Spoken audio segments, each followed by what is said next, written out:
बस टिकने की कोशिश करते हैं कि हमको यहाँ पे आराम मिल जाए तो अच्छा, क्योंकि घर में तो आराम होता नहीं है।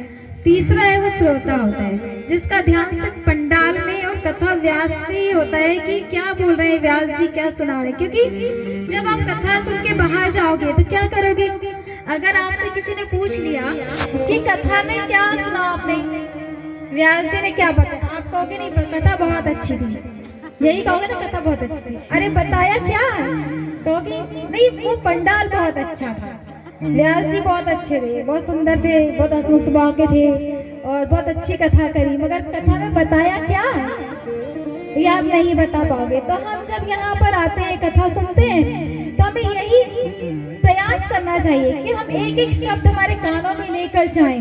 क्यों? क्योंकि जब आप यहाँ से कथा सुन के जाएंगे ना बाहर, तो कहते हैं ना ज्ञान बांटने से बढ़ता है। अगर आप यहाँ से सुनकर जाओगे, किसी एक को बताओगे, वो किसी और को बताएगा, उसका पुण्य किसे मिलेगा, आपको मिलेगा। तो आपको कथा, जब हमने इतना समय निकाले है ना, घर से जल्दी काम करके आए, किसी ने तो पति की डांट भी खाई होगी, शायद खाते भी हैं, मगर कथा तो सुननी है, चाहे डांट खाना पड़े कथा तो सुननी है। तो ये होना चाहिए, क्योंकि हमने मानव जीवन लिया है, मानव जीवन लिया है तो हमें क्या करना है, इस मानव जीवन को हमें सार्थक बनाना है। और सार्थक कैसे बनाएंगे, जब हम कथा सत्संग भजन इस चीज में आएंगे, क्योंकि हमें मानव जीवन 84 लाख योनि के बाद मिलता है ना, तो हमें इसको सार्थक करना। सार्थक कैसे करेंगे, ऐसे। और ये जो है ना, जो कथा सुन रहे हैं, ये कथा कोई इतना आसान नहीं है सुनना, किसमें इतनी सामर्थ्य है कि कथा सुनने बैठ जाए। आप देखिए, आप इतने लोग, बाकी लोग तो आए नहीं। तो ये भी कब होता है, जब हमारे 100 साल पुराने जब पुण्य लौट कर आते हैं ना, तब कहीं हमें अवसर प्राप्त होता है कथा सुनने का। ऐसा ही नहीं मिलता महाराज, 1-2 साल का नहीं। हम सोचते हैं कि अरे हमने अभी तो अच्छा काम कर लिया, ऐसा नहीं है। ये 100 साल के जो आपके पुण्य एकत्रित होते हैं ना, तब कहीं जाके आपको कथा श्रवण करने का अवसर प्राप्त होता है। तो हमें जितना भी मौका मिले, जितना भी समय मिले, तो हमें भगवान के भजन करना, सत्संग करना है। हम कहीं बैठते हैं तो ये नहीं करना है कि अरे इसने वैसा किया, उसने वैसा किया, उसकी सास वैसी, इसकी बहू, ऐसा नहीं करना है। ये आप करोगे तो आप पाप के भागीदार बनोगे, आप सत्संग करोगे तो पुण्य के भागीदार बनोगे। आपके जो पुण्य एकत्रित होते जाएंगे, बुराई करोगे तो घटते जाएंगे, जो पाप एकत्रित होंगे। तो इसलिए हमको, और बताए जैसे हमको उसका फल भी मिलता है, आपको नहीं पता किस रूप में मिलेगा। जब बुराई करते हैं, किसी के प्रति छल कपट रखते हैं, तो हमको उसका फल मिलता है, हमें नहीं पता, किसी के भी जरिए मिलेगा, चाहे आपकी सासू के जरिए मिलेगा, चाहे बच्चे के जरिए मिलेगा, आपको मिलेगा। तो हमें कभी भी अच्छे कर्म करने, सत्कर्म करने हैं, कोई कैसा भी हो, इससे क्या। आइए, यहाँ पर उपस्थित सभी देवी देवताओं को प्रणाम, प्रत्यक्ष एवं अप्रत्यक्ष देवी देवताओं को प्रणाम। हमारी समिति राज बिहारी धार्मिक एवं सांस्कृतिक सेवा समिति को भी प्रणाम। आपने बहुत ही अच्छा आयोजन किया है। बहुत दिनों से हमारे आंटी कहाँ गए, कमला आंटी से बात हो रही थी, बहुत परेशान थी कि दीदी कथा करनी है। मैंने कहा आप टेंशन मत लो, परेशान मत हो, ठाकुर जी की कथा है, उन्हें करवाना है तो करवाएंगे। आपकी तैयारी कैसी भी हो, हमें तो कथा से मतलब है। पब्लिक आए ना आए, भक्त आए ना आए, ठाकुर जी तो है, राधे रानी तो है, तो हम तो कथा करेंगे। आप तैयारी भी मत करो, आप तो सिर्फ बैठक की व्यवस्था कर दो, हम तो कथा करेंगे। आप किसी चीज की चिंता करें मत, ठाकुर जी तो है चिंता करने के लिए। जिसने सृष्टि रचा है वही सृष्टि चला रहा है। आपने भजन सुना, रचा है सृष्टि को जिस प्रभु ने, वही सृष्टि चला रहे हैं।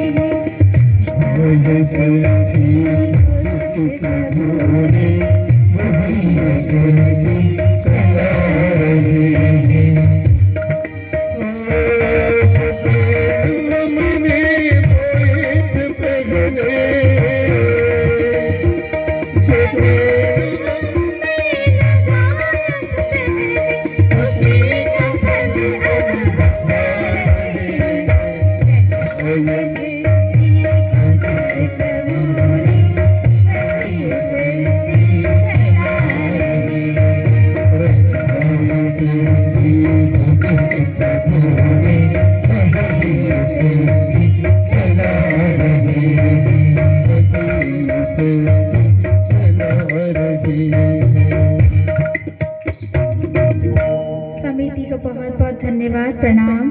सारे नगरवासियों को प्रणाम।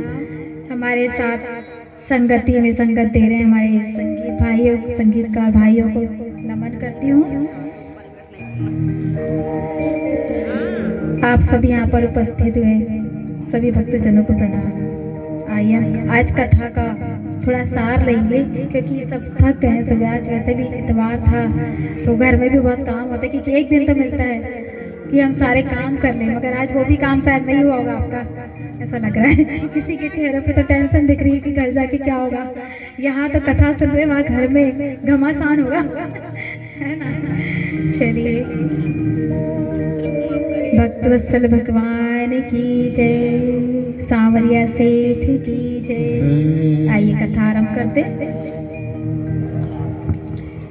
नरसिंह जी महाराज, नरसिंह जी रो जन्म गुजरात में शहर जूनागढ़ में हुआ था। आप जानते हैं?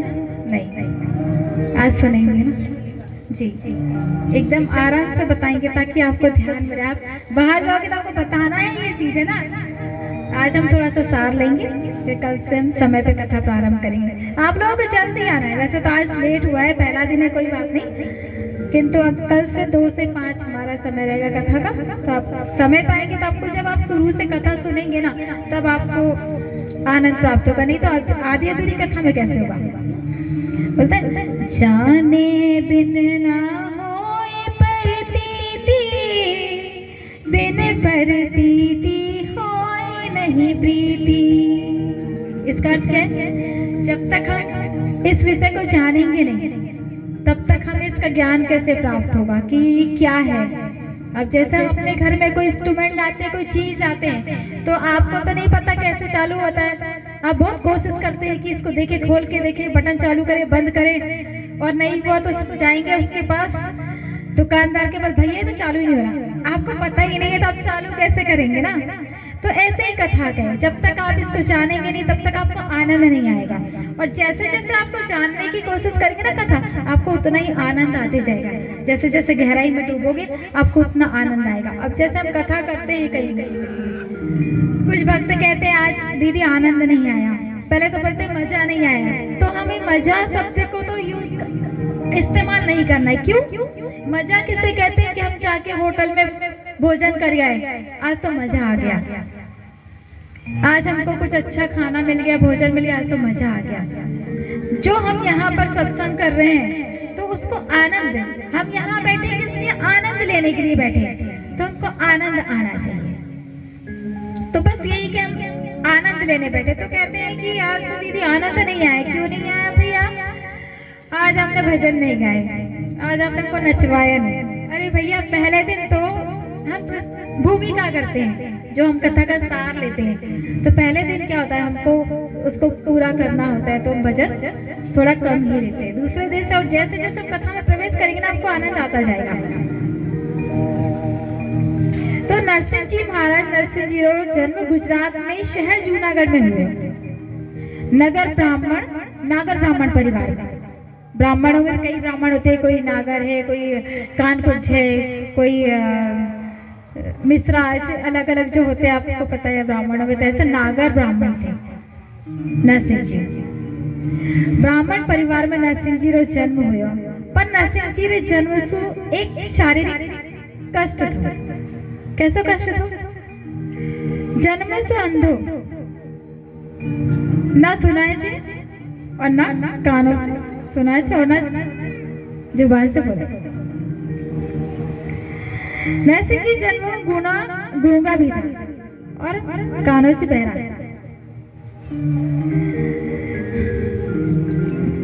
उनको ना सुनाता था ना दिखता था। नरसिंह जी एड़ा था महाराज, नरसिंह जी गूंगा बहरा, किंतु भक्त बहुत बड़े थे ठाकुर जी के। आगे आप कथा में प्रवेश करेंगे तब आपको पता चलेगा। नरसिंह जी का माता पिता भी था, पर उस समय गांव में कोई महामारी आई। जैसे हमारे यहाँ भी कोरोना हुआ था, कोरोना आया था तो उसमें बहुत सारे लोग खत्म हो गए, ऐसी महामारी थी।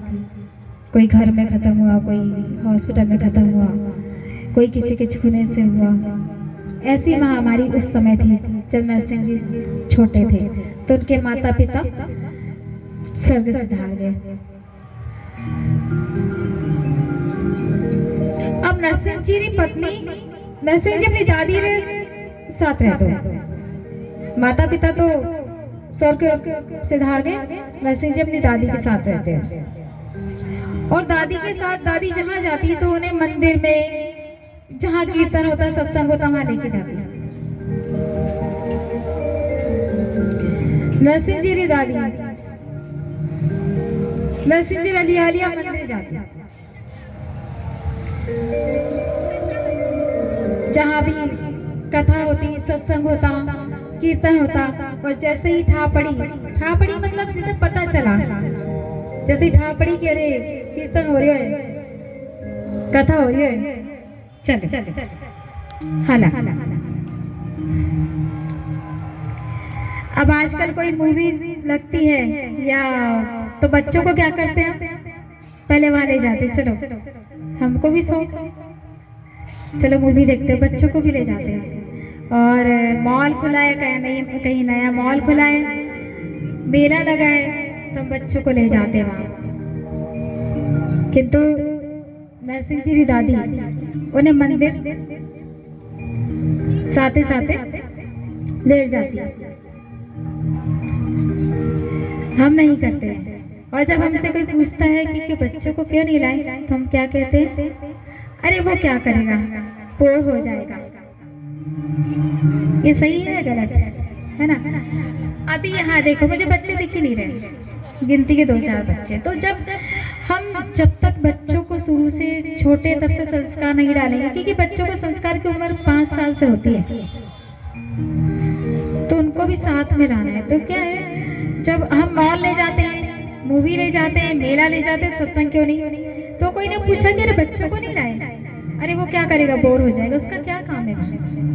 और फिर जब वो धीरे धीरे बड़े होते हैं ना, फिर क्या करते हैं, जब उनमें संस्कार नहीं है, कहीं पैर पड़ना है, आपने कहा कि पाए लगाओ, हम पाए लगाओ बोलते, पैर छुओ, पाँव छुओ, बच्चों को शर्म आती है क्योंकि उन्होंने देखा ही नहीं। जब आप साथ में जाओगे, आप जो करोगे वही बच्चा करेगा। बच्चों की उम्र जैसे आपको पता है, हम जब छोटे रहते हैं तो हमको ABCD सिखाई जाती है ना, तो हम कितने जल्दी याद कर लेते हैं और अभी तक हम भूले नहीं हैं।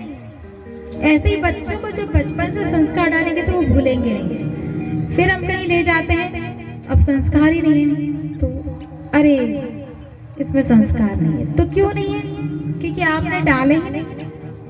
फिर हमें थोड़ा सा अटपटा सा लगता है, अरे इसने पैर नहीं छुए, अरे ये हमारे बच्चे को क्या बोलेगा, ऐसा होता है।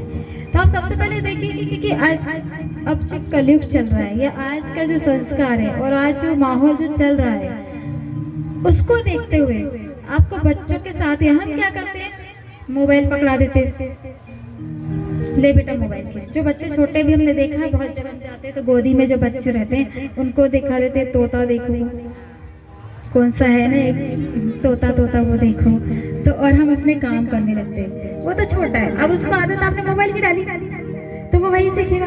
अब जब वो थोड़ा बड़ा होता है तो फिर देखना बेटा इसमें पढ़ाई कर लो।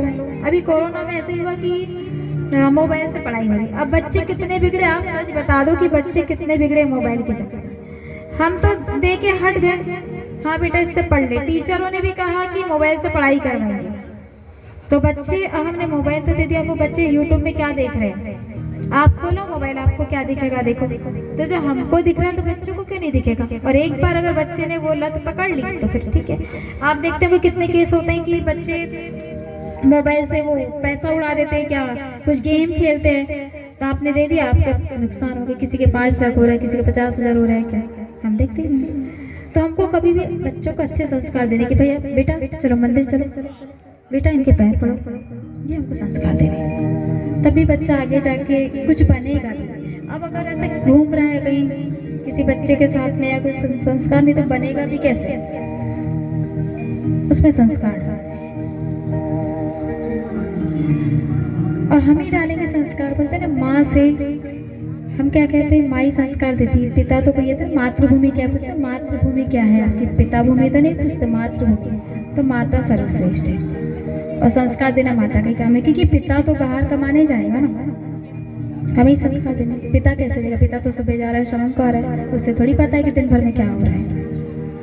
हमें ही ध्यान रखना है बच्चों का, किसी के भरोसे क्यों छोड़ना। आजकल एक झूला घर हो गया, उसमें डाल दिए बच्चों को, हम जा रहे हैं जॉब करने जा रहे हैं, नौकरी करने जा रहे हैं, क्या जरूरत है। हमारा जो ईश्वर ने हमारी जो परिपाटी बना दी है कि हमारे जो पति हैं वो बाहर काम करेंगे और हम घर में करेंगे। आप देखो पहले की महिलाओं को, हमारी आपकी सासू दादी जी आंटी लोग भी बैठे, हमने देखा है घर में घूंघट पल्ले में रहते थे, वो बहुत सही था। अब हमको जितनी छूट मिल रही थी, हम गलत जा रहे हैं, आप सब समझ सकते हो। तो पति को बाहर का घर का काम करेंगे, मगर आजकल पति की बात मानता कौन है। पहले था वो पति परमेश्वर, पति खाना खाएगा तब पत्नी खाना खाएगी। अब तो भैया हमने तो खा लिए, तू जा हमें कोई मतलब नहीं है तो खाए चला, हम तो खा के बैठ गए। नहीं, सबसे पहले अपने जो बड़े बुजुर्ग हैं उनको खिलाओ, उसके बाद पति बच्चों को खिलाओ, फिर हम खाओ। और उसके बाद जैसे हम भोजन बनाते हैं, आपको हमारी दादी नानी को तो याद होगा, जब हम भोजन बनाते हैं ना तो हमें क्या करना है, सबसे पहले अग्नि जमाते थे। तो पहले गोबरी होती थी, कंडा नहीं बोलना, कंडा मतलब हम जहाँ जाते हैं ना जलाने, उसके लिए यूज किया जाता है, इस्तेमाल किया जाता है, आपको गोबरी बोलनी है। तो हम उस पर अग्नि जमाते थे। हमारी सासुएं आपकी या आंटी दादी बैठी हैं, उनको पता है ये, हम नहीं करते। हम क्यों ये चीजें भुगत रहे हैं कि हमारा बच्चा बिगड़ रहा है या हमारा पति पी रहा है, खा रहे, क्यों? क्योंकि हमने वो परिपाटी छोड़ दी है ना, सही। तो हमको सबसे पहले अग्नि जमानी है, पहली रोटी गाय की निकालनी है और अंत में जो रोटी बनती है वो कुत्ते की निकालनी है। तो ये हमने छोड़ दिया। बताओ आप कौन कौन करता है? दादियाँ ही कर रही है, आंटियाँ ही कर रही है, नए लोगों ने किसी ने हाथ नहीं उठाया है ना। तो ये करना है आपको। आज जब तकलीफ भोग रहे हैं, आपको शारीरिक हो, दैहिक दैविक भौतिक तापा, राम राज काहू नहीं व्यापा। 3 प्रकार के ताप हैं, दैहिक दैविक भौतिक। दैहिक ने जिनको देह से फुंसी फोड़ी ये सब होते हैं, दैविक ने जो देवताओं के द्वारा हमको मिलता है, कि जैसे जेठानी हमको तकलीफ दे रही है, सासू हमको तकलीफ दे, उनमें क्या सामर्थ्य है। जैसे हम बोलते हैं ना, अरे मेरी सास बहुत खराब है, अरे मेरी बहू बहुत खराब, वो नहीं है खराब। ये जो आपके 100 साल पुराने जो पाप लौट के आए थे ना, तब जाके कहीं आपको ये भोगमान भुगतना पड़ रहा है कि आपको सासू के जरिए तकलीफ मिल रही है, या जेठानी के जरिए मिल रही है, या देवर के जरिए, जेठ के जरिए। ये आपके ही पाप लौट के आए हैं। पुण्य लौट के आएंगे तो आपको ऐसा सत्संग मिलेगा। और जो पाप लौट के हम बोलते हैं ना, उनने कोई नहीं किया, उनमें कोई सामर्थ्य नहीं है कि आपको तकलीफ दे रहे। ईश्वर से बढ़ के कोई नहीं है, बस उनको निमित्त बनाया है। आप एक निमित्त बना के भेजा कि इसे तकलीफ देना है।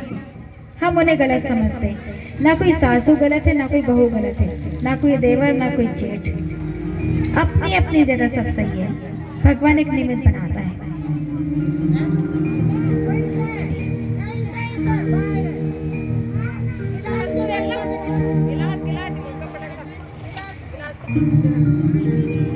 तो बचपन में ही बच्चों के दिमाग में डाल दीजिए कि बेटा आपको बड़ों के पैर पड़ने हैं, आपको बड़ों के पैर छूने हैं, आपको मंदिर जाना है, आपको जल चढ़ाना है।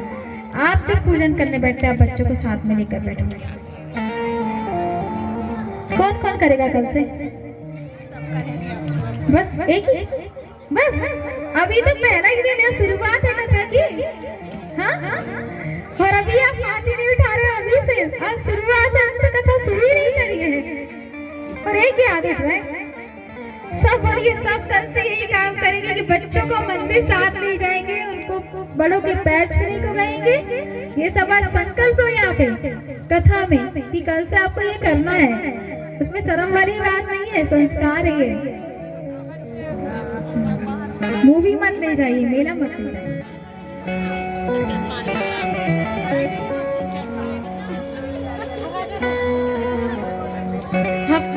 दिन निकालिए, हफ्ते में एक दिन दीजिए बच्चों को कि उनको मंदिर ले जाइए, भजन कीर्तन में ले जाइए ताकि उनमें संस्कार पड़े।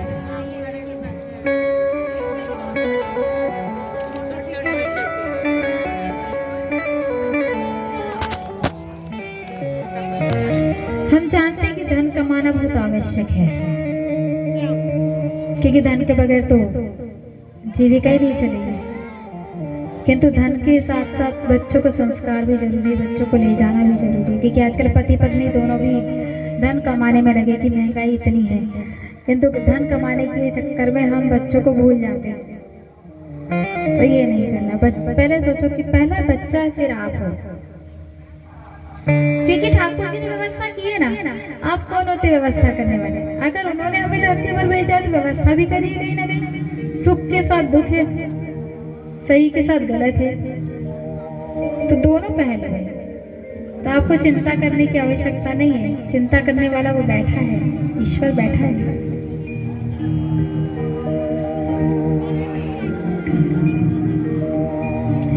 अब नरसिंह जी री दादी नरसिंह जी ले मंदिर जाती, और जहां भी जाती उसे ठा पड़ जाती कि यहाँ सत्संग है। तो वहां क्यों जाती? कि मेरे बेटे का, मेरे पोते का आंखों से दिखना शुरू हो जाए, यानी आंखों से दिखने लगे और कानों से सुनाने लगे। हर जगह जाती। अब एक बार ऐसे मंदिर गई दादी,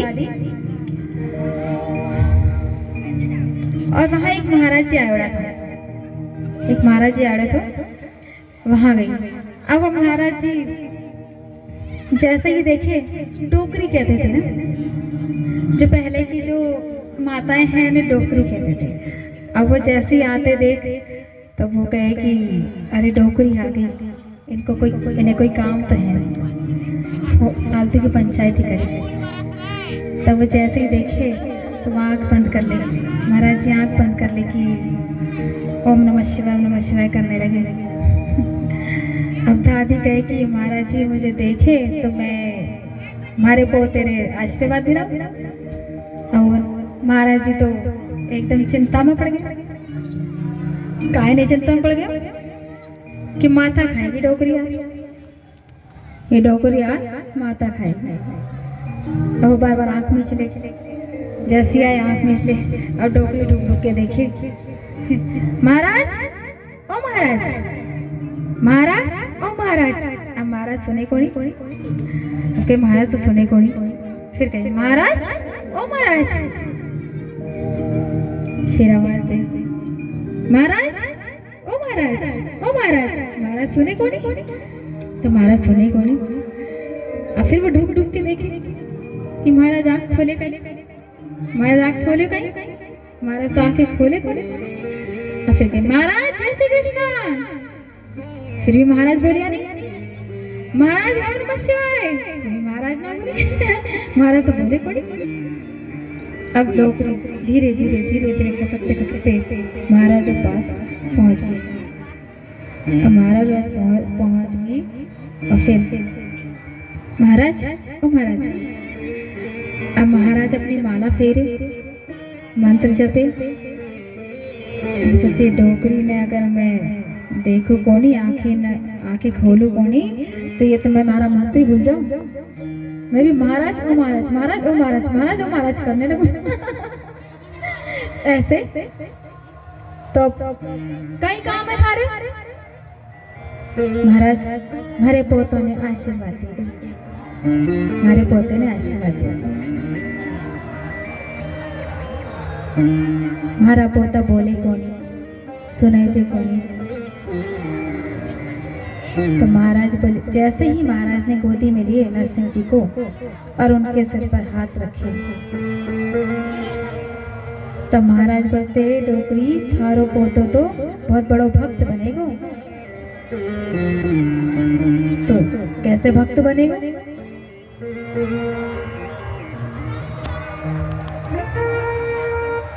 तो बोले बहुत बड़ा भक्त बनेगा। बोले इसको तो दिखता ही नहीं, कानों से सुनाता नहीं, आंखों से दिखता नहीं, तो कैसे भक्त बनेगा? क्या टांगों से भक्त बनेगा? मतलब क्या टांगों से भक्त बनेगा? तो बोले नहीं, ये बहुत बड़ा भक्त बनेगा। तब जैसे ही आशीर्वाद दिए महाराज ने और उससे कहा नरसिंह जी से, बोलो बेटा राधे कृष्णा, बोलो बेटा राधे कृष्णा। और नरसिंह जी बोलने लगे राधे कृष्णा राधे कृष्णा राधे कृष्णा, बस दो ही शब्द, राधे कृष्णा राधे कृष्णा।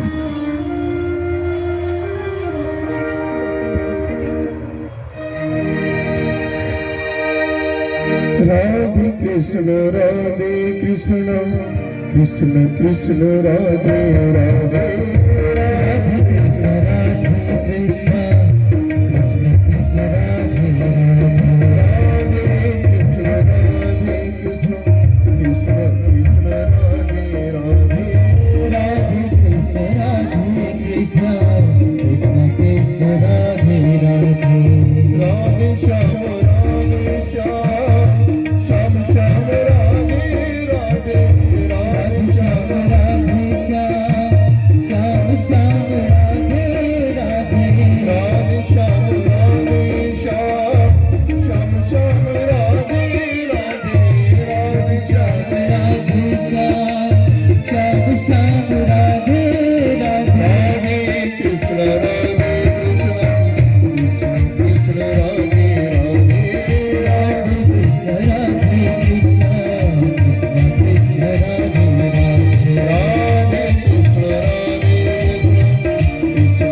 नरसिंह जी रो एक बड़ो भाई भी थो, नरसिंह जी रो बड़ो भाई भी थो।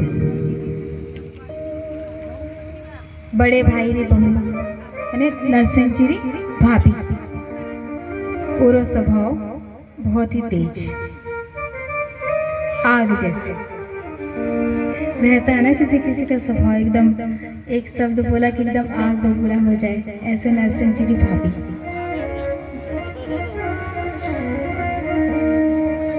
एड़ी रिजड़ी यानी इतनी गुस्से वाली एड़ी भाभी नरसिंह जी।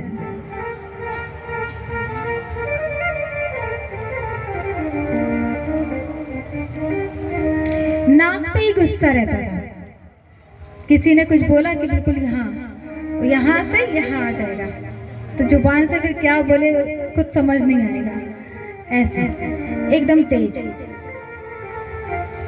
और गुस्सा कहाँ से चालू होता है हमारे? यहाँ से, यहाँ होता है, फिर यहाँ दिमाग में चढ़ जाता है, फिर तो एकदम आग बबूला कि अब किसको क्या बोलते हैं हमको कुछ समझ नहीं आएगा।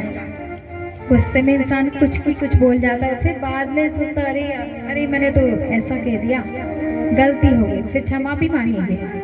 होता है ना ऐसा, हमारे घर में भी होता है, सभी के घर में होता है, जीवन है। और दिमाग हमारा क्या आदेश देता है क्या करना है।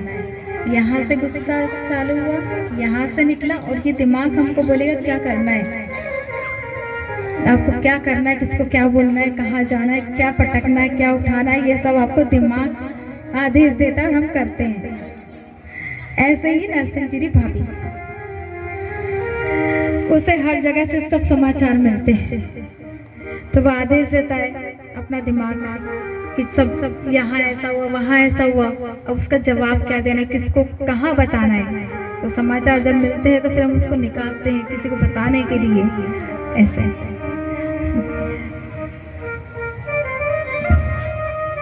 लेकिन वो इतनी जल्दी होता है कि हमारे समझ ही नहीं आता है। जो गुस्सा आता है ना, तो उसको शांत करने के लिए भी हमें, अगर हमारे पास कोई भी आ जाए तो वो मानते ही नहीं है, अरे तू हट जा, तू चल, मेरे पास भी मत आना।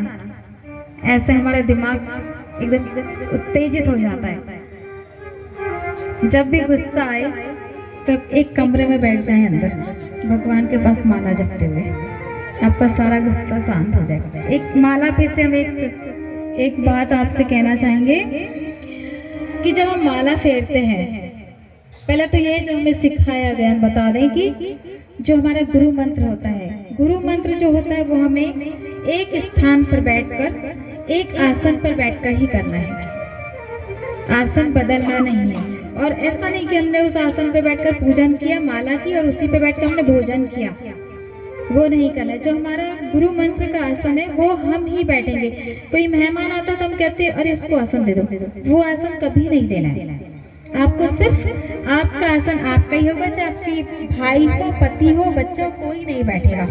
और माला फेरने का भी एक जो हमारा एक नियम है वो कैसा है कि जो गुरु मंत्र वाली माला है वो हमारी गुरु मंत्र ही जपेंगे हम उससे, और एक स्थान पर बैठकर, एक आसन पर बैठकर करना है हमको घर के अंदर, और वो गुरु मंत्र हमें ही समझना आएगा, सुनाना नहीं। और जो बाकी हम जैसे नाम जप करते हैं, गुरु मंत्र, माला और नाम जप। नाम जप यानी राधे कृष्णा कृष्णा कृष्णा राधे राधे, ये नाम जप है। जय राम राम राम राम, ओम नमः शिवाय नमः शिवाय, जी नाम जप है।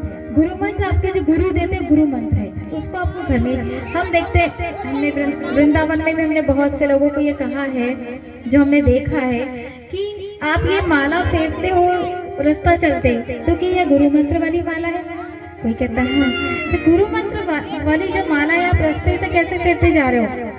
कहीं गंदगी पड़ी है, आपका पैर उस पे पड़ रहा है। अब ठाकुर जी को भी ले लेके वहाँ लोग इन्हें खिलौना बना दिए। ठाकुर जी की जो स्थान है वो मंदिर में है, और हम क्या करते हैं, एक हमने शौक या एक वो बना लिया एक कि मोबाइल में इनको वीडियो फोटो डालनी है तो ठाकुर जी को ले लिया और चल दिए। ठाकुर जी रोड पे लेके घूमने की चीज नहीं है, वो हमारे प्रभु है, ईश्वर है। तो हम वहाँ मूर्तियां ले लेंगे, उसको ले लेके घूमेंगे। हम भोजन कर रहे हैं, रेस्टोरेंट में गए, भोजन कर रहे हैं जिस टेबल पर, वहीं पे ठाकुर जी को रख दिए और आप भोजन करें, वो तो टेबल झूठा हो गया और आप उनकी गति कर रहे हैं। आपने चप्पल पहनी है, पैर में मोजे पहने हैं, या आप कहीं पे जा रहे हो, रास्ते में किसी ने थूका है, कहीं कुत्ता है, कहीं कुछ है, कोई गंदगी कर रहे हैं, आपको तो नहीं पता है। तो आपके हाथ में तो वो भी तो उनका भी तो इन्हें गति हो रही है। तो हमने जहाँ तक कोशिश की है कि हमने कहा है कि भैया ठाकुर जी को आप लेके ना जाए। आपको अगर इतना प्रेम है ठाकुर जी से तो आप घर में सेवा करें, और घर में भी अगर आप मूर्ति रखते हैं ना तो इतनी बड़ी रखिए, इतनी बड़ी, यानी कहते हैं ना अंगूठे के बराबर रखिए। उसकी आप सेवा करोगे तो आपको, अगर आपसे कोई गलती भी हो गई तो आपको, आप क्षमा प्रार्थी हो उसकी। आप इतनी बड़ी रखोगे तो आपको क्षमा प्रार्थी नहीं हो आप, क्योंकि ये बाल किशन है, बाल रूप है, लड्डू गोपाल है। आप जैसे अपने बच्चे की सेवा करते हो ना, ऐसी सेवा इनकी होती है। आपको टाइम पे उनको दूध देना पड़ेगा, टाइम पे नाश्ता, टाइम पे भोजन और टाइम पे सुलाना है। आप जो जो चीज आपको लगती है वो ठाकुर जी को भी लगती है, ठाकुर जी भी श्रृंगार करते हैं। अगर आप ये विग्रह हैं, इन्हें रखने का अधिकार हमें नहीं है, क्योंकि मंदिर क्यों बनाए हैं, पंडित जी क्यों बनाए हैं, आचार्य क्यों बनाए हैं? इसीलिए बनाए हैं कि जो ठाकुर जी जो मंदिर में जो विग्रह हम स्थापित करते हैं तो उसका अधिकार सिर्फ पंडित जी को रहता है, हमारे वही करेंगे। हम कर सकते हैं, हमें मंत्र आता है, एक भी मंत्र नहीं आता है, तो हम कैसे ठाकुर जी की सेवा करें? आपकी सेवा लगेगी ही नहीं। आपको ये भी ध्यान रखना है, हम ले आते हैं शौक शौक में बड़ी बड़ी मूर्तियां, विग्रह। और एक बात और, जब हम कहीं कृष्ण जी लड्डू गोपाल को लेने जाते हैं, एक तो क्या होता है कि कोई हमें शब्द निकलते हैं, जैसे जो हमें कोई दे रहा है, गिफ्ट पे बोलते हैं आप लोग, जैसे हमें कोई ये दे रहा है तो हमें फल मिलेगा, उसका खरीद नहीं सकते। आप जाते वृंदावन में, बहुत से लोग कहते हैं इसका मोल कितना है, कितने के हैं? ठाकुर जी का मोल दे सकते हो क्या? आप में सामर्थ्य है ठाकुर जी का मोल देने की? आप कभी भी जाओ, चाहे आपके रिश्तेदार जाए, तो आप ये बात आप उनको ध्यान से बताइए कि जब हम ठाकुर जी को लेने जाते हैं तो आप कहिए कितनी श्रद्धा है, आप में कितनी श्रद्धा है, आप बता दीजिए कितना हम, आप बताइए कितना देना है आपको। जैसे कि आपकी सामर्थ्य जो है, आप ये मत बोलो कि कितने रुपए का है, आप ये बोलो कि दक्षिणा, कितनी दक्षिणा। लोग बोलते कितने के बताओ, आप खरीद पाओगे क्या? तो ये बात आप ध्यान रखना है, बताना भी। और ये भी बताइए, जैसे अभी यहाँ तो अब जब यहाँ से जाओगे कि मूर्ति को लेके कहीं जाना नहीं है, और घर में इतनी, और विग्रह विग्रह रखते हैं तो ठीक है, नहीं तो आप फोटो रखिए। जब हम फोटो रखते हैं ना, राधे कृष्ण की जो भी भगवान के फोटो रखते हैं, तो फोटो में क्या होता है कि हमने भोजन का प्रसाद लगाया नहीं लगाया, भोग लगाया नहीं लगाया, तो उसमें क्षमा प्रार्थी, हमें उसमें कोई दोष नहीं लगता है। किंतु मूर्ति की पूजा करेंगे, विग्रह की पूजा करेंगे तो आपको दोष लगेगा। आपको नियम से उसका नियम पालन करना, अगर लाते हैं तो, नहीं तो ना लाओ। और जैसे हम ला भी लेते हैं, कोई क्या होता है, कुछ शिष्य ऐसे थे जो हमसे मुलाकात हुई, उन्होंने कहा कि दीदी हमने ठाकुर जी तो लाए हैं, मगर हमारी बहू उसकी पूजा नहीं करती है ठाकुर जी की, हमने इतने शौक से लेकर आए हैं और वो पूजा नहीं करती। तो हमने कहा नहीं करती तो आप करो। मैं करती हूँ तो वो लड़ाई झगड़ा करती है। मैंने कहा क्यों करती, आप ध्यान ही मत दो। आप अगर पूजन कर रहे हो, माला जप कर रहे हो, तो आपको कैसे पता कि वो लड़ाई झगड़ा कर रही है, आपको कुछ बोल रही है? आपका ध्यान इसका मतलब पूजन में नहीं है। जब आप पूजन करने बैठते हैं, माला जपने बैठते हैं, तब भी आप एक बात का ध्यान रखिए कि हमें सिर्फ ध्यान माला में चाहिए। नहीं तो हम क्या करते हैं, ओम नमः शिवाय, ओम नमः शिवाय। देखना दूध तो नहीं गिर रहा है, फिर ओम नमः शिवाय। देखना बच्चा तो नहीं रो रहा है, फिर ओम नमः शिवाय, नमः शिवाय। देखना कोई आया दरवाजे पे, फिर ओम नमः शिवाय। आप बहन बैठ, ये नहीं करना है, आपको बिल्कुल भी फल नहीं मिलेगा इसका। ये हम करते हैं ना, तो ध्यान नहीं, हमें ऐसी भक्ति करनी है, नरसिंह जी जैसी भक्ति करनी है, ऐसी भक्ति करनी है कि हमारे बाजू में अगर आग भी लग जाए तो हमें पता ना चले। आपको पता है आगे प्रसंग आएगा, एक थोड़ा सा सार ले रहे हैं कि नरसिंह जी ने ऐसी भक्ति करी है कि जो उनके हाथ, पहले लाइट नहीं होती थी, पहले लाइट नहीं रहती थी, तो क्या है कि मशाल जलाते थे।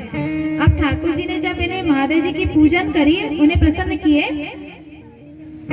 तो महादेव जी प्रसन्न होकर उनसे बोलते हैं नरसिंह जी से कि आप क्या चाहते हो, बताओ आपको क्या चाहिए। नरसिंह जी कहते हैं मुझे राधे कृष्ण मिलेंगे, राधे कृष्ण मिलेंगे, मुझे तो राधे कृष्ण को मिलवाओ। ऐसी भक्ति की। और पहले भक्ति भी ऐसी होती थी कि हमने जो बोला और भगवान प्रसन्न होकर हमें दर्शन देते थे। अब क्यों नहीं देते? क्योंकि भक्ति वैसी करते ही नहीं। सच है ना? तो महाराज हमें भक्ति ऐसी करनी नरसिंह जी के जैसी। तो महादेव जी ने उन्हें वरदान दिया, आशीर्वाद दिया कि ठीक है राधे कृष्ण से मिलाऊंगा, मगर तुम्हें गोपी बनना पड़ेगा। बोले ठीक है। तो महादेव जी बोले मैं भी गोपी बना था। तो बोले आपको गोपी बनने की आवश्यकता क्यों पड़ी? तो बोले वहां पे कन्हैया के अलावा कोई दूसरा पुरुष जा ही नहीं सकता है।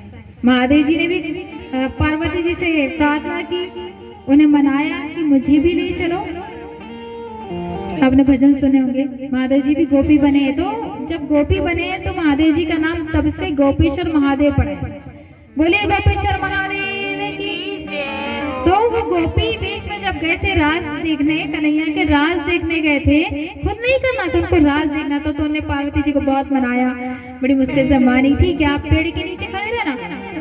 मगर ठाकुर जी वो कैसे नहीं देंगे, उनकी दृष्टि उन्हीं पे पड़ी, रास के नाम पे नहीं पड़ी, महादेव जी पे पड़ी। अब पता है महादेव जी जब देखे इतने लंबे पूरे, तो बात करने गए, मैं पूछूं तो सही। अब पार्वती जी करे, बठीने जाओ, बठीने जाओ, बठीने जाओ। अब कैसे जाए? ठाकुर जी पहुंच गए। अब वो देखते कि इनके पैर तो इतने बड़े बड़े, भभूति लगी है, तो गोपियां तो भभूति लगाती नहीं। तो ऐसे करके महादेव जी पहुंच गए। अब नरसिंह जी कह रहे हैं कि आप गोपी क्यों बनी थी, आपको आवश्यकता क्या पड़ी? तब वो बता रहे हैं कि वहां सिर्फ कन्हैया ही जा सकते हैं पुरुष के रूप में, बाकी सब गोपियां हैं, तुम्हें गोपी बनना पड़ेगा। तब नरसिंह जी भी गोपी अवतार लेकर गए। तो अब जब कन्हैया ने देखे तो कन्हैया की दृष्टि पड़ी, मसाल लेके उनको भी मसाल पकड़ा दी नरसिंह जी को, और वो इतने मग्न हो गए झांझ मंजीरा लेके कि उनको होश ही नहीं कि मशाल से जो अग्नि है उनके हाथ जल रहा है। ऐसी भक्ति करनी है। बोलिए नरसिंह भगवान की, नरसिंह जी महाराज की। तो ऐसे उनने भक्ति करी है कि उनका हाथ भी जल रहा है, उनको पता नहीं चल रहा है। तब राधे जी का ध्यान पड़ा, राधे जी की दृष्टि पड़ी तो कन्हैया से कहती नरसिंह जी रो हाथ जल रहे, थारे भक्त रो हाथ जल रहे, ऐसे हाथ करके। तो राधे जी की दृष्टि पड़ी, राधे जी ने जब आदेश दिया तो कन्हैया को तो मानना ही है। और कभी भी आप देखिएगा राधे कृष्ण, लक्ष्मी नारायण, सीता राम, महिलाएं, सबसे पहले महिलाओं को ही मातृभूमि, हम महिलाएं यहाँ के हैं। और आप देखते हैं महिलाओं के भी कितने रूप हैं, कितने हैं, माँ, दादी, नानी, चाची, चाचा, ऐसे हमारे परमात्मा के भी रूप हैं। परमात्मा एक है, रूप अनेक है। तो आप मानिए सबको। जैसे बोलते ना, आप पूछते हैं कि दीदी हम कौन से भगवान को माने, तो हम कहते हैं मानो सबको, श्रद्धा एक में रखो, सबको मानना है, सबको प्रसन्न करना है, श्रद्धा एक में रखना है। जैसे हम कुल देवता बोलते हैं ना, कुल देवी कुल देवता, श्रद्धा उसमें मानना सबको है। ऐसा नहीं कि अरे हमारे तो शंकर जी हैं, दुर्गा जी के मंदिर में हम नहीं जाते, हमारे तो दुर्गा जी, हम शंकर जी के मंदिर में नहीं जाते। तो परमात्मा एक है, उसके रूप अनेक है। जैसे हम महिलाएं, हमारे कितने रूप हैं, ऐसे ही परमात्मा। अब शंकर जी के मंदिर में जल चढ़ाने हम जाते हैं तो क्या करते हैं, जल चढ़ाते हो आ जाते हैं। तो हमें क्या करना है, जल चढ़ा के आ जाना है। क्या करना चाहिए बताइए, जल चढ़ाने के बाद हमें क्या करना चाहिए? हम जल चढ़ाते और वापस आ जाते हैं। क्या हम स्नान करते हैं घर में तो बस हम ऐसे ही आ जाते हैं, पहुंचते नहीं? हम जाते हैं जल चढ़ाए और कोई तो बस एक के ऊपर एक ही चढ़ा देंगे कि भैया भीड़ है, चलो चढ़ाना है, कैसे भी चढ़ा दो।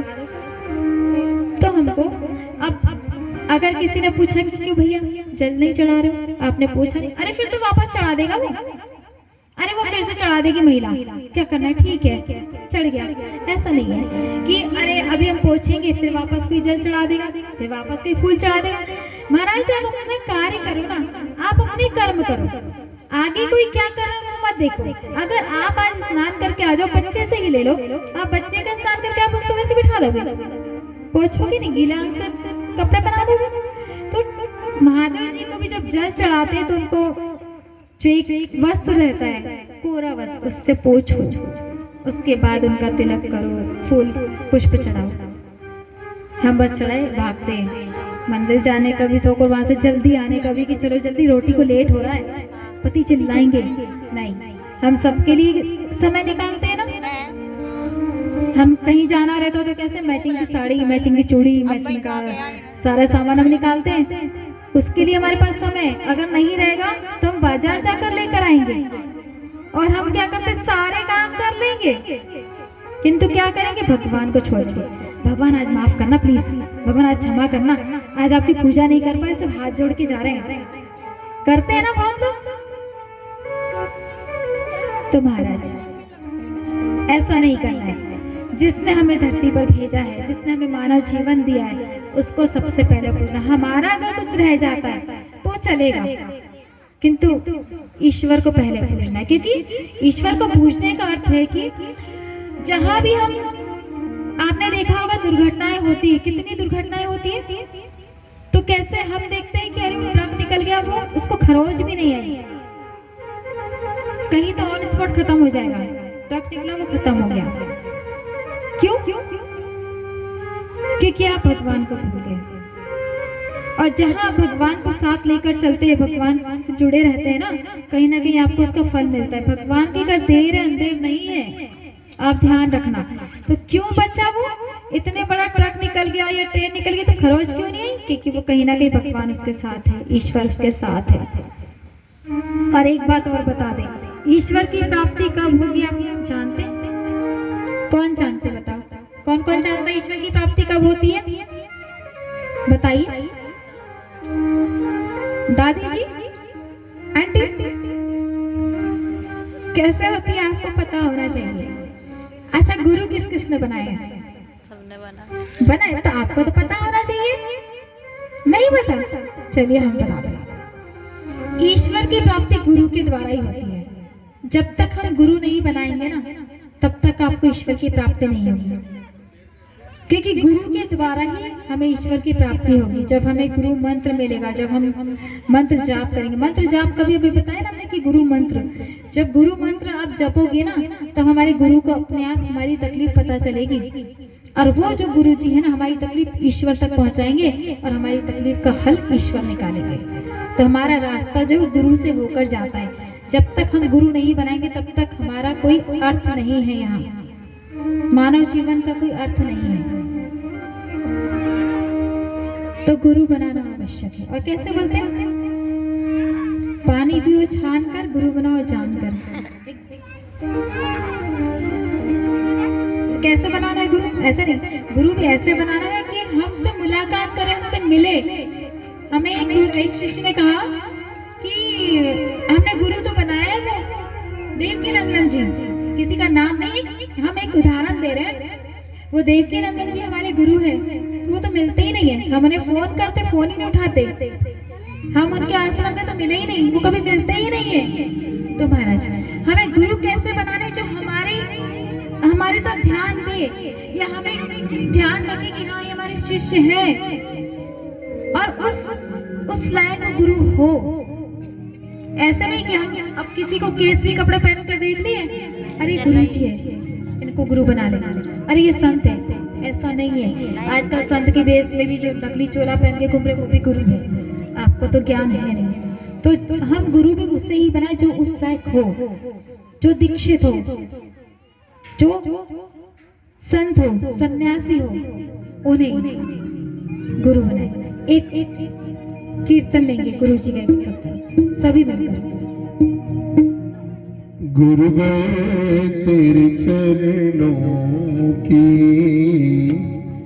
गुरु मैं तेरे चरणों की, गुरु धूल जो मिल जाए,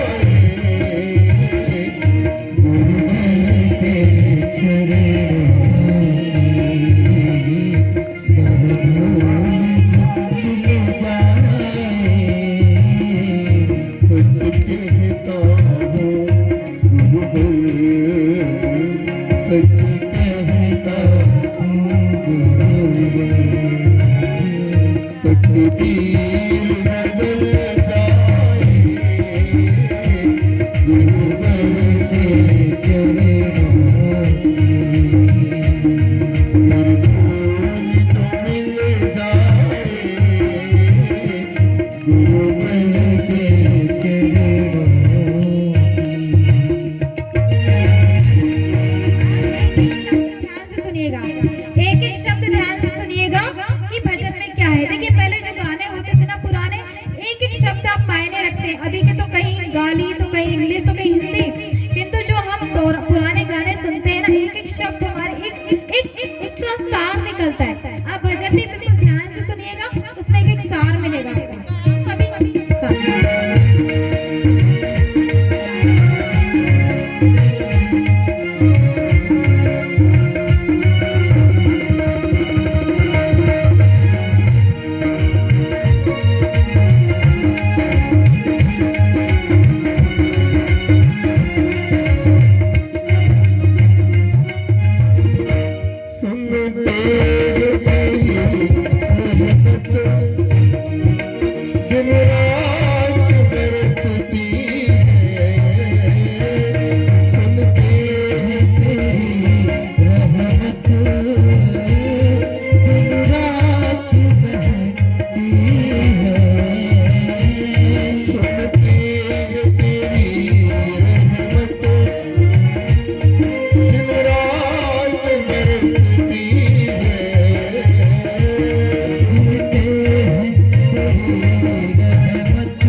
और आपको कथा सुनाए तो आपको आनंद आएगा, या ये भाई लोग बिना संगीत के आपको भजन सुनाएंगे तो आपको आनंद आएगा।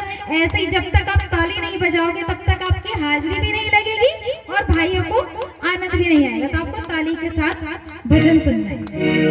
जब भाव से तालियां बजा के सभी लोग तालियों की सेवा करते हुए चले, क्योंकि ये क्षण जो आज हमें मिले हैं ये बार बार नहीं मिलते हैं। इसलिए सभी जब भी मौका मिले संकीर्तन का, भजन जब भी आए, तब आप सभी लोग बड़े भाव से गाते हुए तालियां बजाते हुए चलेंगे। गुरु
जितना इसे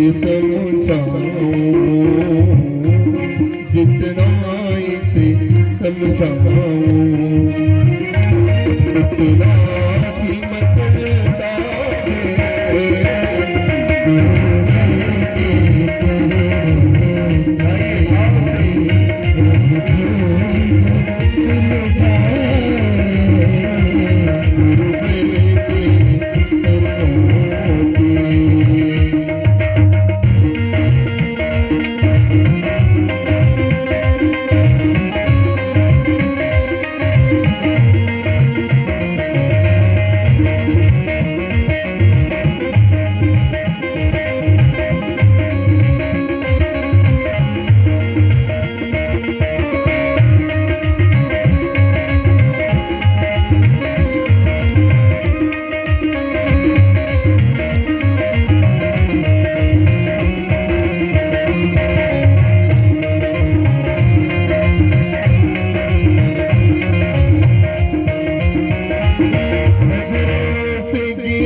जितनी सजा देना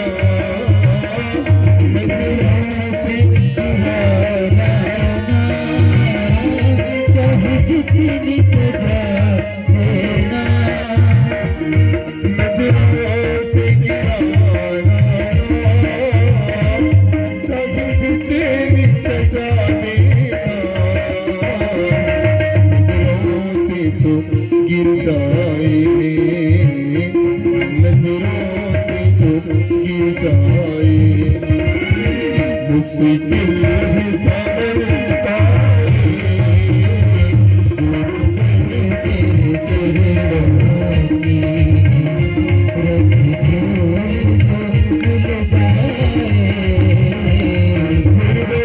तेरे चरणों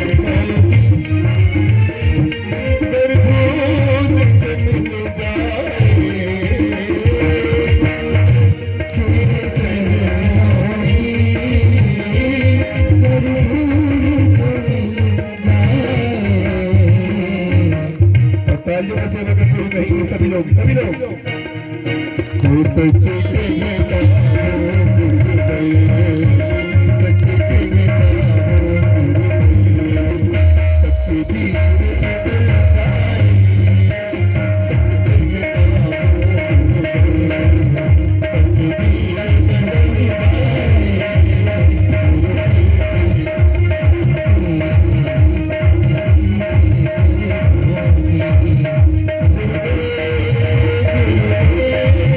गुरुदेव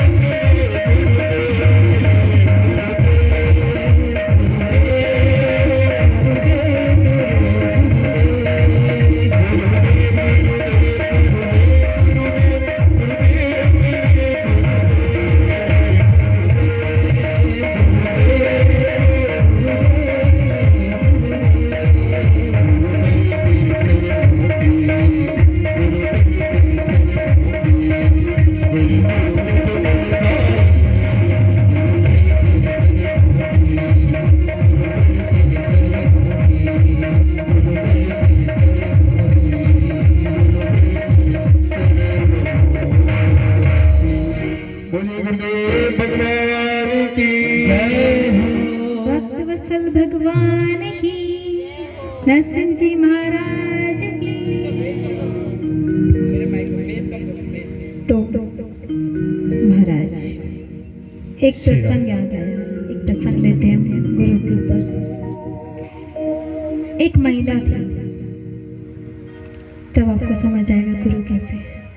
एक महिला थी, वो घर में ऐसे ही बातें करती थी कि मन ही मन, धीरे धीरे, कि जैसे वो कहीं जा रही है। अब देखते हैं कि गुरु है, शिष्य बना रहे हैं, अरे गुरु जी आए हैं तो ये हमारे गुरु जी है, वो हमारे गुरु जी हैं। अब उसके मन में विचार आया कि काश मेरे भी गुरु जी होते तो कितना अच्छा होता। तब वो मन ही मन धीरे धीरे घर में बातें कर रही होती है कि मेरे भी गुरु होते तो कितना अच्छा होता। अब वहां से एक चोर गुजर रहा होता है घर के पास से। वो सुन लेता है महिला की बात कि इस गुरु की आवश्यकता है। तब वो आकर गुरु का वेश धारण करके उसके सामने खड़ा हो जाता है। आज बस कर लो, कल जैकपॉट। अब क्या कहता है? भिक्षाम देहि, भिक्षाम देहि, भिक्षाम देहि। खड़ा हो जाता है। अब ये देखती, दरवाजा खोलती कि अरे कोई संत आया है। अब वो कहती, महाराज आइए आइए, जल ग्रहण कीजिए, आइए बैठिए। उसे लगता संत है। अब हमारे भी अगर द्वार पर कोई आता है तो हम संत के वेश में अगर कोई आता है तो हम ये तो नहीं जानते कि नकली है कि असली होता। हम तो उसका भेष देखते ना कि गुरु का भेष पहना है, चोला पहना है, ये तो नहीं पता कि सही है कि गलत है। ऐसे ही उस महिला के साथ हुआ। अब जैसे ही वो संत आते हैं तो आइए आइए महाराज, जल ग्रहण कीजिए, बैठिए। अब वो तो चोर है। उस महिला से कहता है,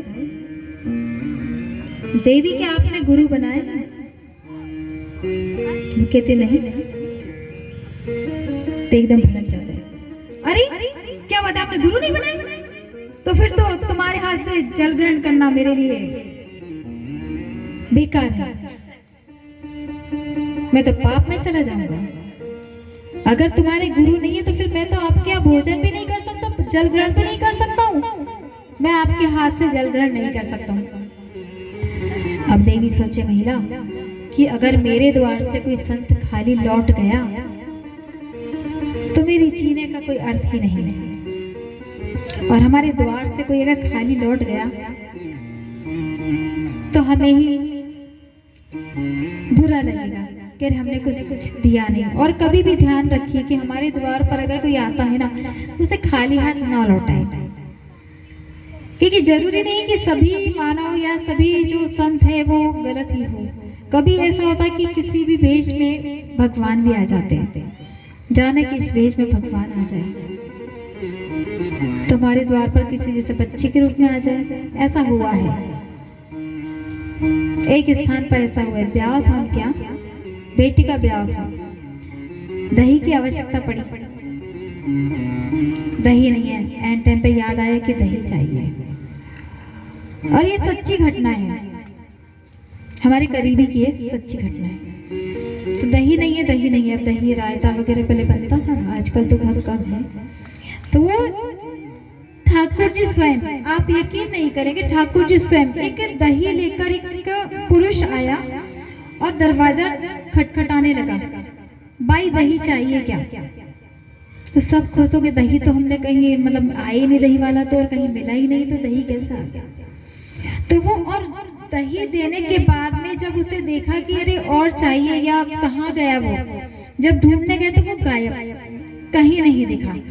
तो ये भगवान स्वयं, पहले ऐसा होता था, अब नहीं। तो पहले क्योंकि उस भाव से हम भगवान को पूजते थे या मनाते थे या उन्हें याद करते थे। आपने महाभारत में देखे होंगे ना वो पांचाली जो बोलते हैं, पांडवों की जो पत्नी थी।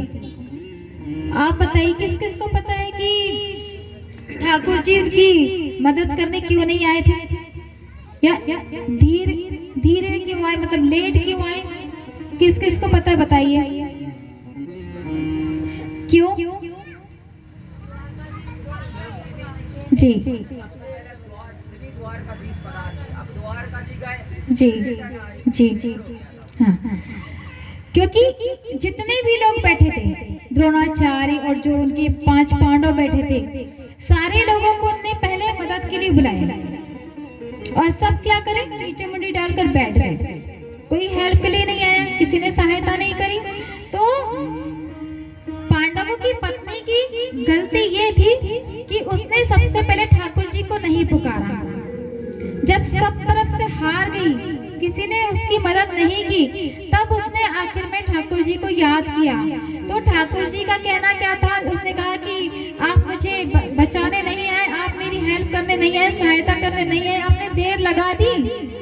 तब ठाकुर जी ने कहा कि देवी आपने मुझे बुलाने में देर लगाई, अगर आप मुझे पहले ही याद करती, इन सबके पहले मुझे याद करती, तो आज तुम्हें ये प्रताड़ना, ये तकलीफ नहीं झेलनी पड़ती।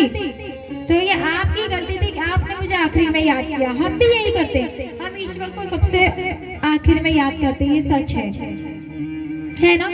हम पहले से मम्मी, पहले तो निकलता मम्मी बचाओ, पापा, मम्मी निकलता, पापा तो निकलते ही नहीं। पापा बेचारे तो सीधे साधे हैं, मम्मी बचाती बच्चों को तो कहीं भी डांट खाए जाए, मम्मी बचाओ। भगवान को याद करते क्या? नहीं करते कि ईश्वर मुझे बचा लो। तो वहां भी ऐसे ही हुआ।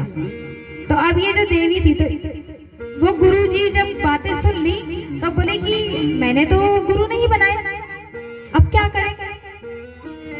और ऐसा भी नहीं हो सकता कि आप मेरे द्वार से खाली चले जाएं, बिना भोजन किए, बिना जल ग्रहण किए। तब उसे तो लगता है गुरु है, तब वो कहती है कि ठीक है आप ही मेरे गुरु बन जाओ। अब वो क्या चालाकी करता है, वो कहता है कि मैं ऐसा वैसा गुरु नहीं हूँ और मैं कोई ऐसे वैसे दीक्षा नहीं देता हूँ, मैं कोई साधारण गुरु नहीं हूँ और ऐसे ही इतनी आसानी से दीक्षा नहीं देने वाला हूँ। तो क्या करें?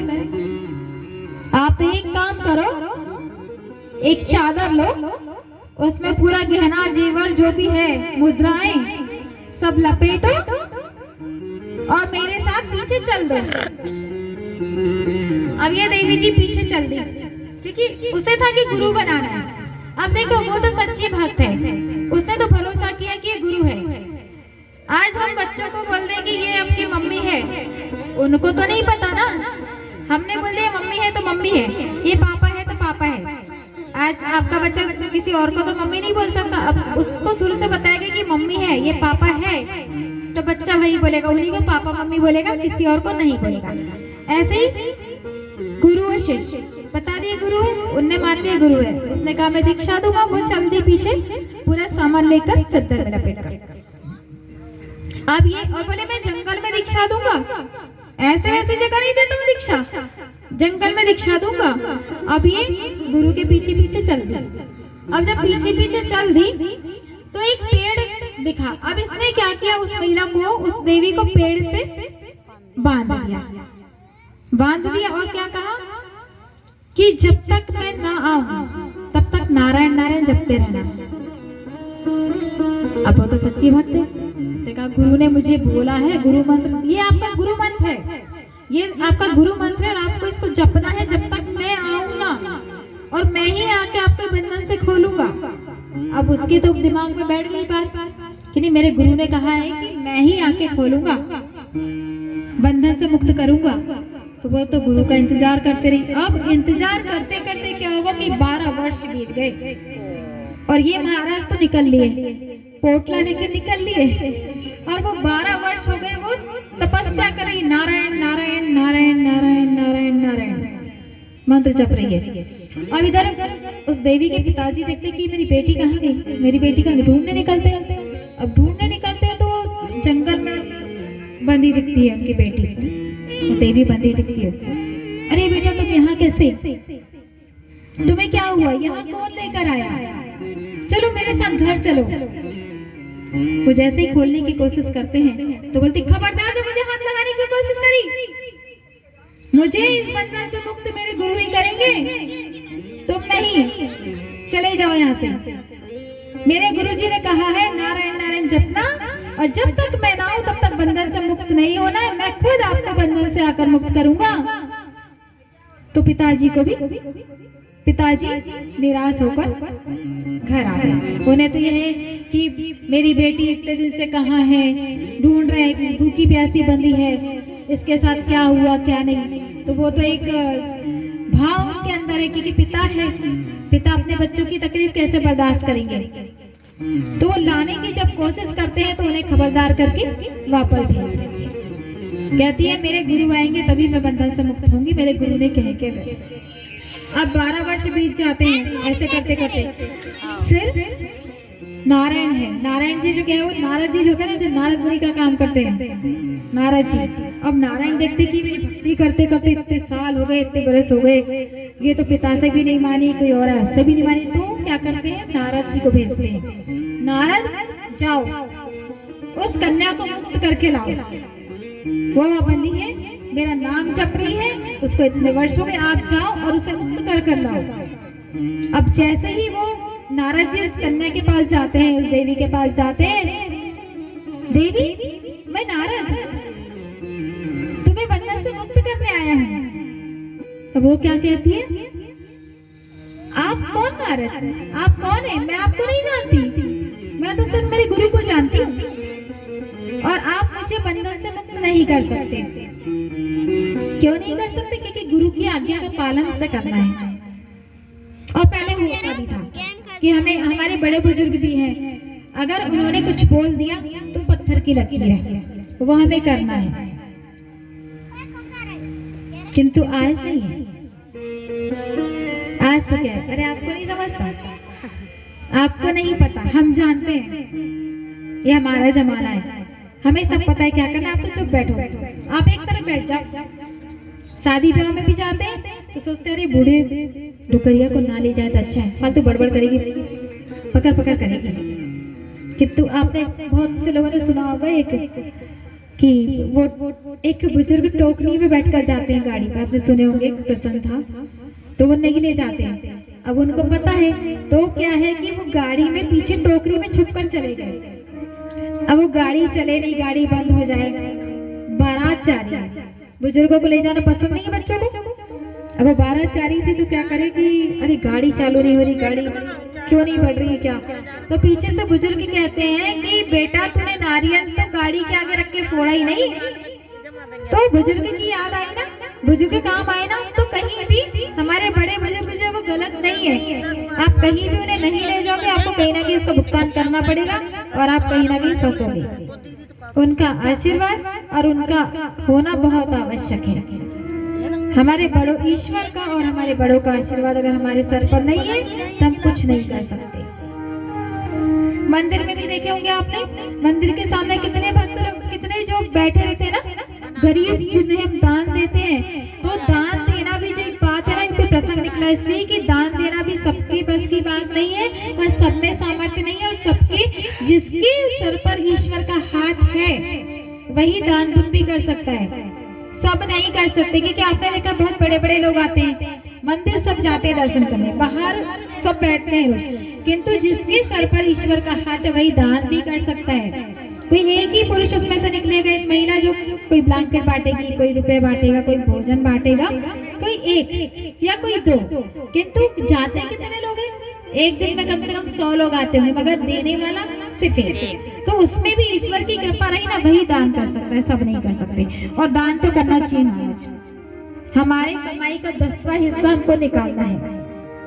कहीं भी करो, हम नहीं कहते कि आप कथा में करो, मंदिर में करो, कहीं भी करो, मगर करो जो उस लायक है या सच में जिसे जरूरत है उसे आप करो। कहीं भी करो, आप एक पेंसिल भी दान करोगे तो वो बच्चे के काम आएगी। गरीब बच्चे जो पढ़ नहीं सकते, हम क्या करते हैं, हम जो कथा का पैसा हम खुद के लिए नहीं करते, हम कहीं ना कहीं इसको लगाते हैं। क्यों? आज हम 1 रुपए लगाएंगे, कल भगवान हमें वापस लौटाएगा वो। और जहाँ हमने एक हाथ खुला रखा है, हमने, ये हमारे साथ होता है, हमने आज अगर 1 कपड़ा दिया, हमारे पास 2 कपड़े आएंगे। क्यों? क्योंकि हमारा हाथ खुला है। और हमें बस आने दो नहीं करना है। बहुत लोग क्या करते हैं, किसी ने दिया बस रखते गए, अलमारी भर ली, पेटी भर ली, क्या करे महाराज, बहुत सारा हो गया, बहुत कुछ हो गया, इकट्ठा हो गया, क्या करे, इसको देने की भी नियत नहीं है। क्योंकि ये उसने दिया, ये उसने दिया, उसने दिया। उसने क्या दिया? ईश्वर ने दिलवाया। तो अगर आपके पास आ रहा है तो आप भी तो करो, क्योंकि आज तक कोई ऐसा पुरुष या कोई महिला या कोई ऐसा कोई इंसान नहीं हुआ है जिसने अपना पैसे ले लेके और रुपए ले लेके कमरा भर लिया हो। है क्या? लक्ष्मी को वरदान है कि वो एक जगह नहीं टिकेगी। तो आप कैसे सोच सकते हैं कि हम जोड़ जोड़ के रखते जाए बाद वालों के लिए? अरे आज आप होता अपने हाथ से तो कर जाओ। आपके मरने के बाद आपने देखे हो कि क्या कर रहे हैं, क्या करेंगे बच्चे, बताओ। तो महाराज आज जो कुछ करना है वो अपने हाथ से करो। हमने सुना है, ये सच है कि आज तो लोग क्या करते हैं, 12वां भी अपने जीते जी करवा लेते। बहुत सी माताएं आपने सुने होंगे, अभी जो जनरेशन है उन्हें सुने होंगे कि हमने सुना है और हमने देखा है। नागपुर में हम एक जगह गए थे, कथा थी हमारी, कथा करवाई थी वहाँ।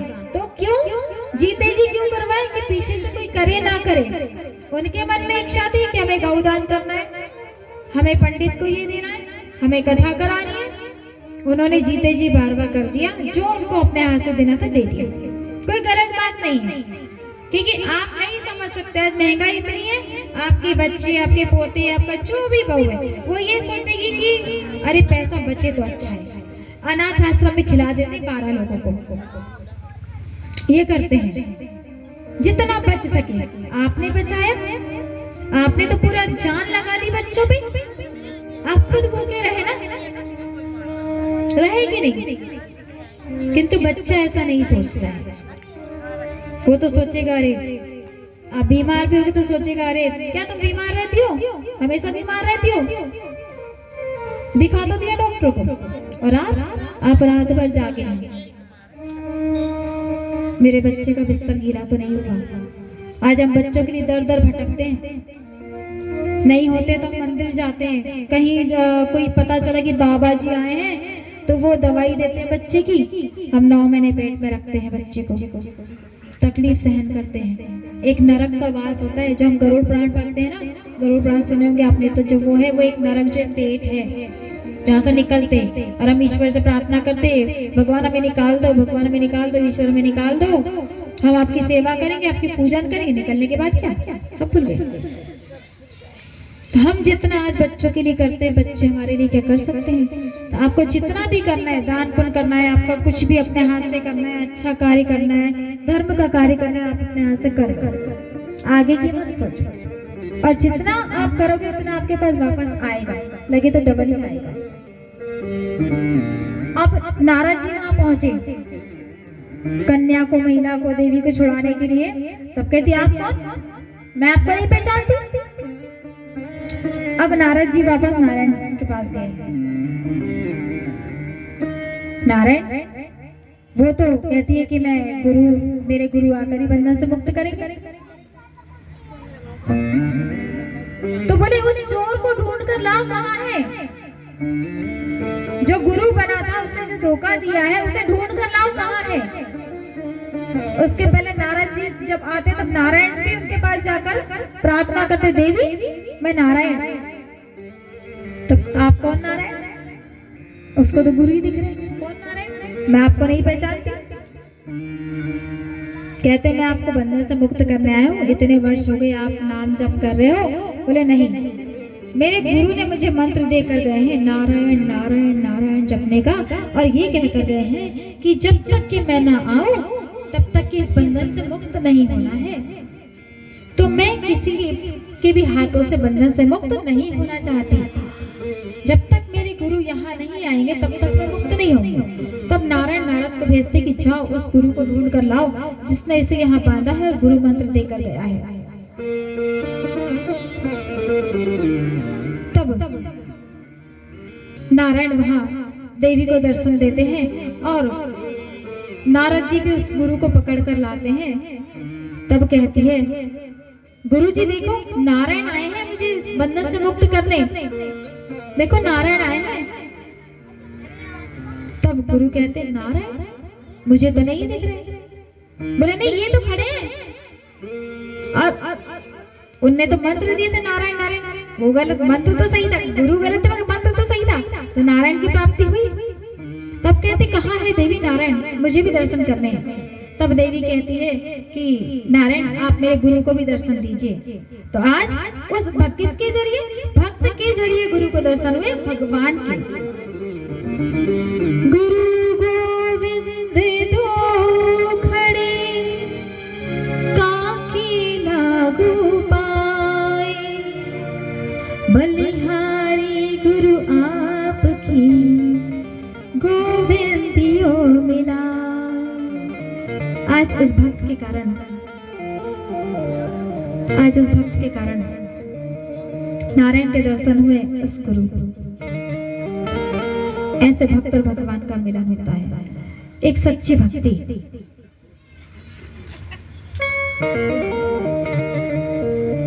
तो आपको समझ आया कि गुरु कैसे बनाना है, कैसे बनाना है? एकदम जान कर। हम कैसे पानी छान कर पीते हैं कि कचरा तो नहीं है, ऐसे गुरु भी पहले सुनो समझो मिलो, 2-4 बार जाओ, वहां जानकारी लो। वृंदावन में भी ऐसे ही बहुत सारे आश्रम है, बहुत सारे गुरुजी, किंतु किसको बनाना है? जो हमसे मिल सके, जो अपना समझ सके। नहीं तो आप जाओगे बैठ जाओ वहां, अभी गुरुजी नहीं, गुरुजी तो अंदर है, गुरुजी अंदर है, माला जप रहे, मगर गुरुजी नहीं है, बाद में आना। ऐसा नहीं होना चाहिए। जब आप जाओ, जब याद करो तो आपको मिलना चाहिए। तो गुरु बनाना कैसे? क्योंकि आपको तकलीफ है, आप याद कर रहे हो, आपके मेरे बच्चे को तकलीफ है, मिलना तो चाहिए। ऐसे गुरु बनाना, और गुरु बनाना आवश्यक है सभी को। बिना गुरु के हमारा जीवन सार्थक नहीं है। हमारे जो पूजन पाठ है ना, ये भी नहीं लगते हैं। मैं आपको बता दूं, आप जितने भी पूजन पाठ करोगे आपको उसका फल नहीं मिलेगा।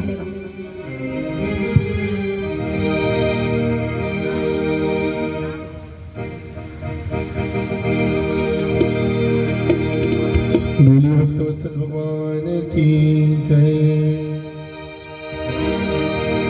जहाँ ले चलोगे वहीं मैं चलूंगा, जहाँ ले चलोगे वहीं मैं चलूंगा, जहाँ ले चलोगे वहीं मैं चलूंगा। जहाँ नाथ रख लोगे, जहाँ नाथ रख लोगे, जहाँ नाथ रख लोगे, जहाँ नाथ रख लोगे, वहीं मैं रहूंगा। जहाँ ले चलोगे वहीं मैं चलूंगा, जहाँ ले चलोगे वहीं मैं चलूंगा।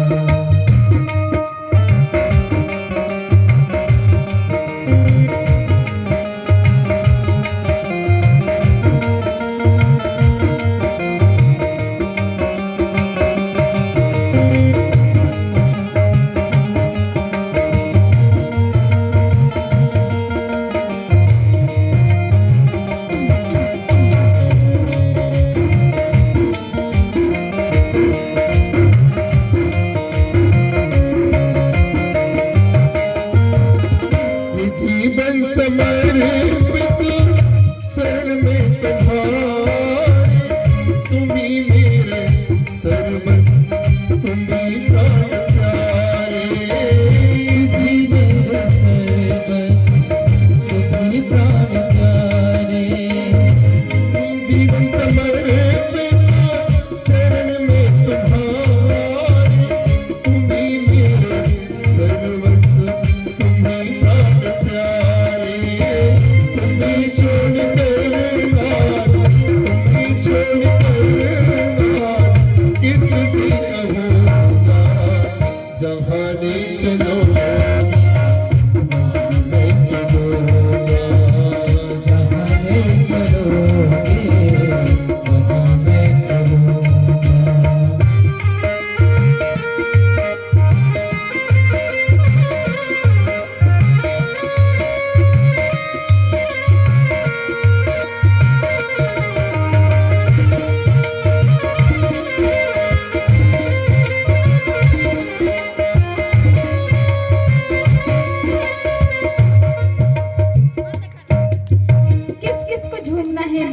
है? बताइए, हाथ खड़ा कीजिए। झूमना है क्योंकि बहुत थक गए आप लोग खड़े खड़े तैयारी करते करते। तो जैसे ही खड़े होकर झूमोगे तो आपके पैरों का दर्द भी खत्म हो जाएगा। और हमें शर्म नहीं करनी है। हम शादी ब्याह में नाचते हैं, डीजे पे नाचते हैं। आज ठाकुर जी के सामने नाचना है तो शर्म नहीं करनी है। सभी खड़े होकर नाचेंगे, सभी झूमेंगे। ठाकुर जी के लिए हमें झूमना है सभी।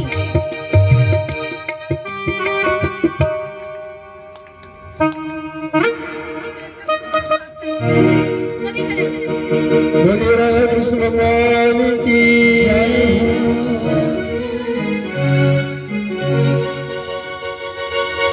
सारे पैरों का दर्द खत्म हो जाएगा।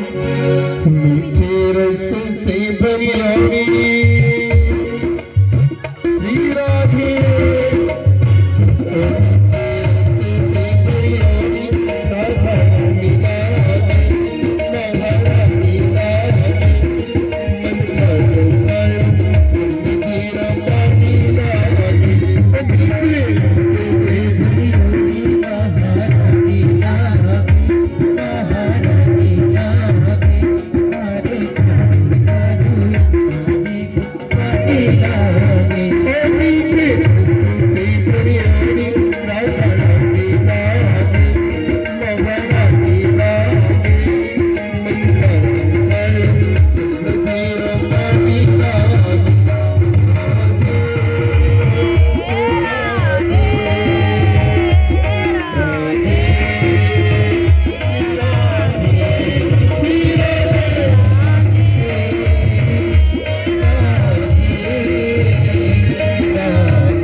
राधे रानी सरकार की।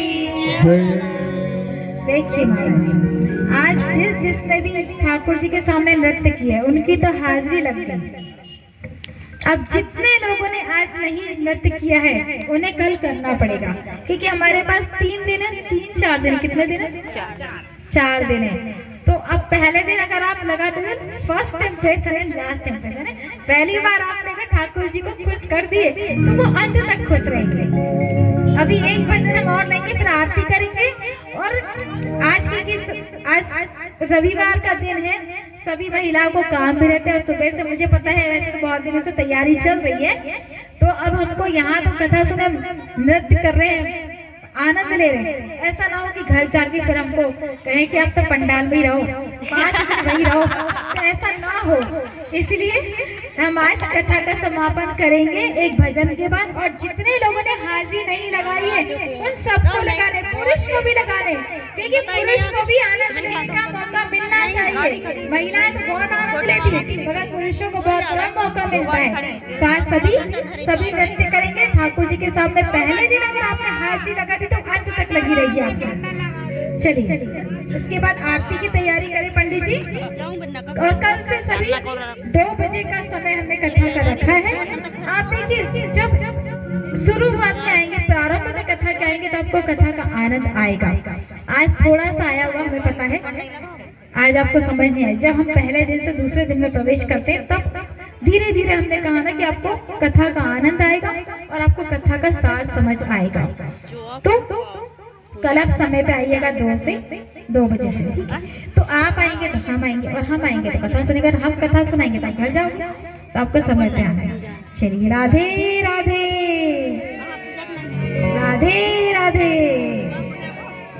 गंगा जी को हाँ, अंतिम भजन है, उसके पश्चात फिर हम आरती करेंगे सब लोग। जिनने हाजिरी नहीं लगाई सबको खड़े होना है। मुझे यहाँ से दिख रहा है क्योंकि मैं सबसे ऊपर हूँ, मुझे सब दिखेंगे, जो भी खड़े होंगे दिखेंगे उनके।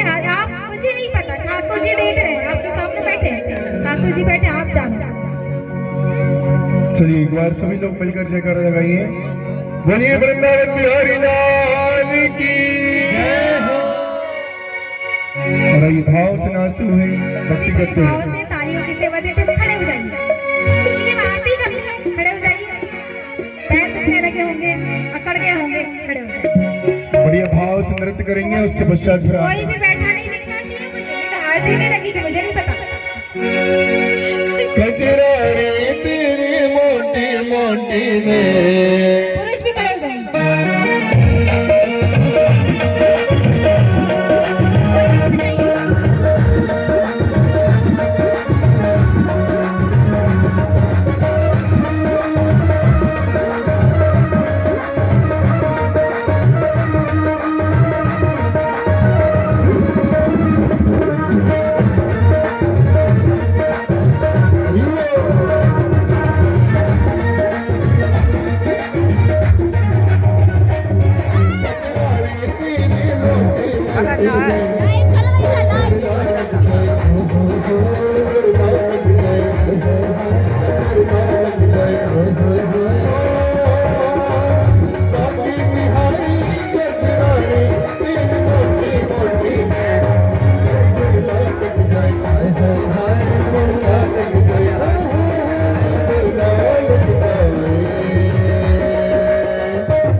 की सबको आया? कथा में भी आनंद आएगा। आगे जैसे जैसे प्रवेश करेंगे कथा में आनंद आएगा।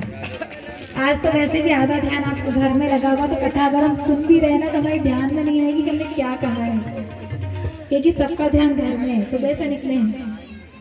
वो भैया आएंगे क्या आरती में? आप ही कर लो अकेले, सुनो आप कर लो और साथ में थोड़ा। हाँ गोपियाँ कर लेंगे हमारी। चलिए सभी में पुरुषों को भी बहुत बहुत धन्यवाद। हमारे पुरुष बहुत सीधे हैं। आरती हमारी गोपी मंडल करेंगे। हाँ चलो। आप क्यों चिंता कर रहा है? गोपी मंडल से हुई सभी मिलकर करेंगे, समिति वाले भी करेंगे। एक आरती की वाला मंडल है, एक गोपी मंडल है। हाँ जी, तो पुरुषों को भी अधिकार दीजिएगा कि वाला मंडल है, हम गोपी मंडल इस साइड आ जाओ। पुरुष भी सब आगे आ जाइए। एक तरफ महिला एक तरफ पुरुष हो जाएंगे, आरती में शामिल